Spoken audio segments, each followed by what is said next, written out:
magandang gabi mga kaibigan, mga kalingap. Narito na naman tayo sa ating YouTube channel at gagawa tayo ng panibagong reaction video mga kaibigan, mga kalingap. Kasi parami ang basher na talagang pinag-uusapan sa Facebook at sa lahat about dito sa EDC mga kaibigan, mga kalingap. Pero kanina sa live ko mga kaibigan, mga kalingap, pinanindigan natin ang mga bagay-bagay na sinasabi natin ng need ng communication. At yan po ang ating magiging topic for today mga kaibigan, mga kalingap. Kasi maganda itong magiging topic natin ito mga kaibigan. Ito yung matagal nating gustong marinig. At ito rin yung time para marinig ni Bibi Fiancé yung mga sinasabi niya mga kaibigan, mga kalingap, na naguguluhan ang kanyang kaisipan. Pero bago yan, i-shout out muna kay Kuya Bal Santos Matubang, Kalingap Rob, and Ate Edna, at sa lahat ng ating mga viewers. Mega love shout out sa ating lahat mga kaibigan, mga kalingap. Kaya sabi ko lang na Ate Be Considerate and Ma'am Misty Kayons, mega love shout out po sa inyo. And sa lalabs ko, Gingging Vlog, mga kaibigan, suportahan po natin nyo ang kanyang YouTube channel.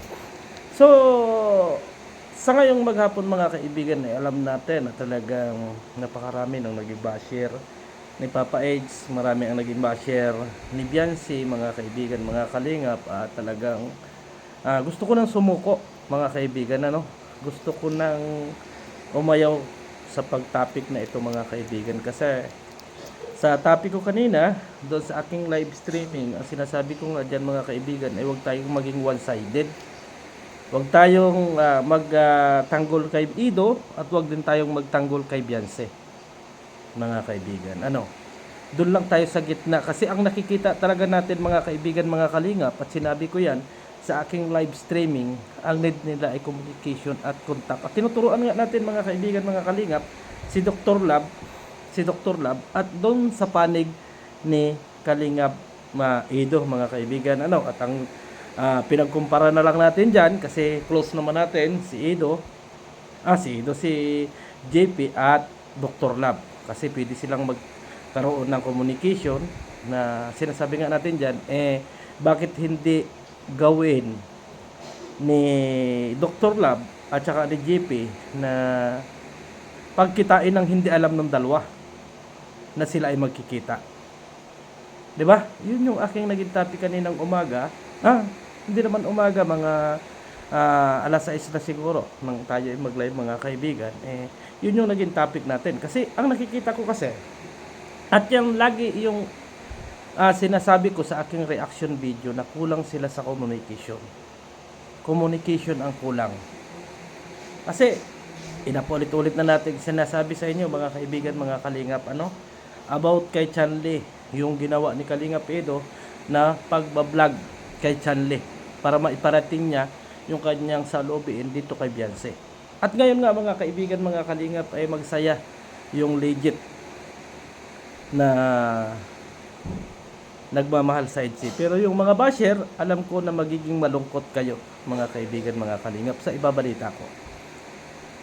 Marahil yung iba ay alam na at nakapanood, pero inamin dyan ni Kalingap Edo na hindi na siya pwedeng tanungin at hindi na dapat pang anuhin kung gaano kahalaga sa kanya si Fiancé. Kasi ang sinasabi ni Kalingap Edo, ang pwede lang sumira ng araw niya or ng oras niya at ng schedule niya ay si Kalingap Rob at si Fiancé.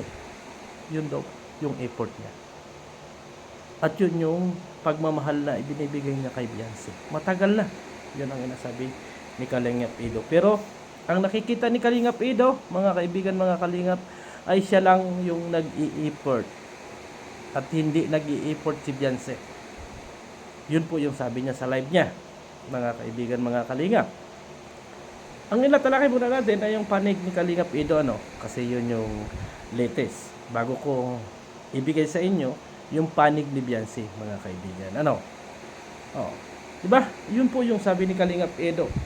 Ito, sa kanyang live streaming na ito, na pinakita niya sa atin, Nalaman natin na mahal niya si Beyonce.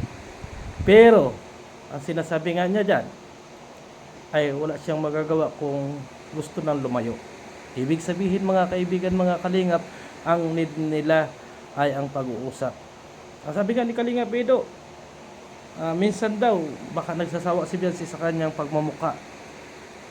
Ay hindi naman talaga yun ang nangyayari. Kasi alam natin mga kaibigan na umiiyak si Beyonce. Mga kaibigan, mga kalingap sa pangyayari. O dito naman tayo kay Beyonce Sumay. Kasi kung ano yung nasa kaisipan ng bata. Ang kaisipan ng bata mga kaibigan, mga kalingap ay may hindi mahal ni Kalingap Edo si Beyonce. Yan po yung saloobin ng bata. Hindi nakikita ni Beyonce or parang sinasabi ni Beyonce dyan mga kaibigan, mga kalingap na hindi siya gusto ni Kalingap Edo kasi parang may gustong iba. Ay, ang sweet, di ba? Ang sweet. Di ba? Kaya siya ay sumuko. Last na sabi nga sa atin ni Beyonce mga kaibigan, mga kalingap. Bulong ko na to kasi nalaman ko na yung nararamdaman ni Edo kay Beyonce. Sabi nga ni Beyonce, mga kaibigan, mga kalingap, at least malaya na siya. Malaya na siya. Yun ang sabi niya. Kahit masakit, at least malaya na siya. O, ibig sabihin mga kaibigan, nag-i-speculate din yung bata na hindi siya mahal ni Edo. Di ba? Mag-speculate din mga kaibigan. At doon natin makikita na kulang sa communication. At yan yung lagi nating inasabi mga kaibigan, mga kalingap, na communication. At lagi ko namang sinasabi sa magulang ni Beyonce at mismong kay Beyonce mga kaibigan na kung may syuta man nga itong si Kalingap Edo na iba ay hindi ilalagay nung kanyang girlfriend or nung sinasabing babae na yon na kumakalat sa social media na ikakabas ni Kalingap Edo. O ito na yung patunay mga kaibigan, mga kalingap na sinasabi ko natin na walang girlfriend si Papa Eds. Kasi kung may girlfriend si Papa Eds, mga kaibigan, mga kalingap, hindi maglalakas ang loob ng isang Papa Eds na sabihin sa kanyang live streaming na sa effort at sa effort ay ibinigay niya ang lahat. Ibig sabihin mga kaibigan, mga kalingap, parehas silang hindi nagkakaintindihan at communication yung kulang. Ito kasi yung nakikita ko Kasi alam natin, si Beyonce, doon sa kanyang mga desisyon, andun yung tapang, andun yung sinasabi natin na alam niya na mababa siya, inamin niya sa maraming tao na mahal niya si Kalingap Edo, sa buong mundo ay inamin niya na mahal niya si Kalingap Edo, pero kailangan niyang magparaya kasi sa tingin niya ay malayo. Mga kaibigan, malayo. Dito naman sa live ni Kalingap Edo ay parang sinasabi ni Kalingap Edo na si Beyonce ay lumalayo kasi nagsasawa na sa kanyang mukha. Ibig sabihin mga kaibigan, mga kalingap, ang need lang nilang dalawa ay hindi bashing, kung hindi i-comfort. At need natin na silang dalawa mga kaibigan, mga kalingap, ay makapag-usap ng sarili na. Kasi parehas silang nasasaktan. Tama yung ating speculation or yung ating mga nakikita sa dalawang ito, mga kaibigan. Hindi na maitago ni Beyonce na mahal niya si Edo. Kasi sinabi na niya sa lahat, sa social media, sa lahat ng platform ay talagang makikita natin. At naiisip nga dyan ni Beyonce na siya ay baliwala kay Papa Eds. At ganoon din yung nararamdaman ni Papa Eds, mga kaibigan, na baliwala rin siya kay Beyonce. Ay masaya na to mga kaibigan. Ibig sabihin, itong gabing ito, maging lang tayo, maging support lang tayo at huwag tayong maging one-sided mga kaibigan, mga kalingap. may patutunguhan pa. At sabi nga nung iba mga kaibigan, mga kalingap na basher, scripted ang seryeng ito. Ako po yung makakapagsabi sa inyo na hindi ito scripted talaga. Ang exit, totoo po ito, na nagmamahal yung bata. At ngayon, nalaman din natin na may pagmamahal din si Kalingap Edo. Mali doon sa sinasabi ng mga basher na walang pakialam si Edo kay Bibi Beyonce. Kaya nasasaktan si Beyonce siyempre. Kahit naman siguro ako, nasabihin na, ikaw lang naman yung gumagawa ng paraan para mapansin ni Edo. Parang naghahabol ay si Beyonce. Ay kahit naman ako mga kaibigan, mga kalingap, ay masasaktan ako. At doon sa live streaming na yun ni Kalingap Edo, mga kaibigan, mga kalingap, ang tagal nating nakabidyo.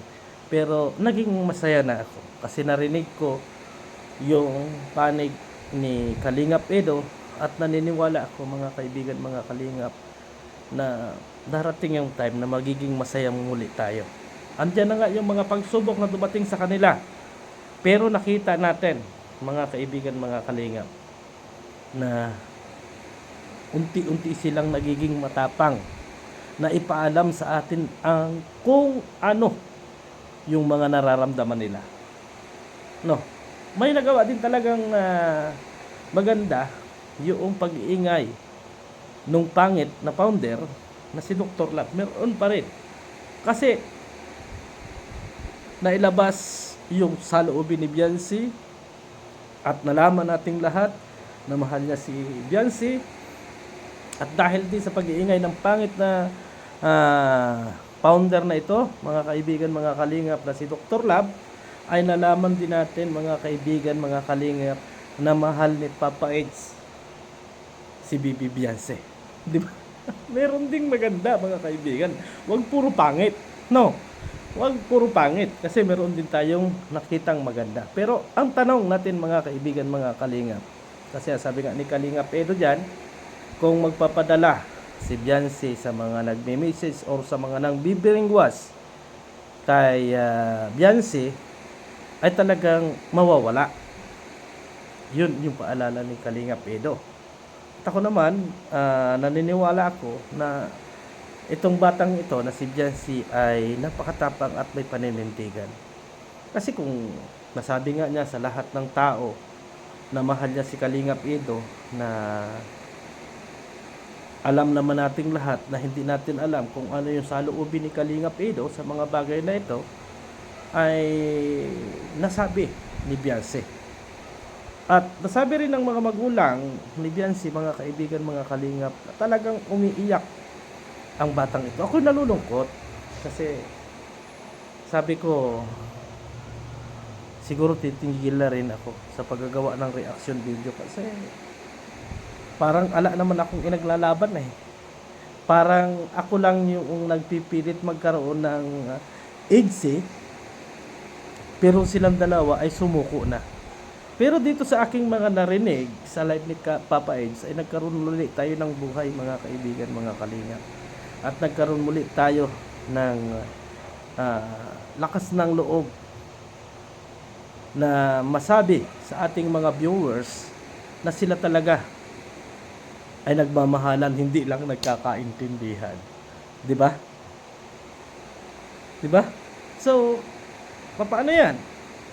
Hintay-hintay na lang natin ang tamang oras or tamang panahon para maayos nilang muli ang mga bagay na ito. Kasi sa magulang ni Beyonce, open si Kalingap Edo. Huwag kang mahiya, Kalingap Edo. Open na open ka. Kasi ayaw din ng mama ni Beyonce at papa ni Beyonce na nasasaktan yung kanyang anak. Kaya dito, mga kaibigan, mga kalingap, congrats sa lahat ng mga idsin yan. No, may pag-asa pa tayo. May pag-asa pa tayo, mga kaibigan.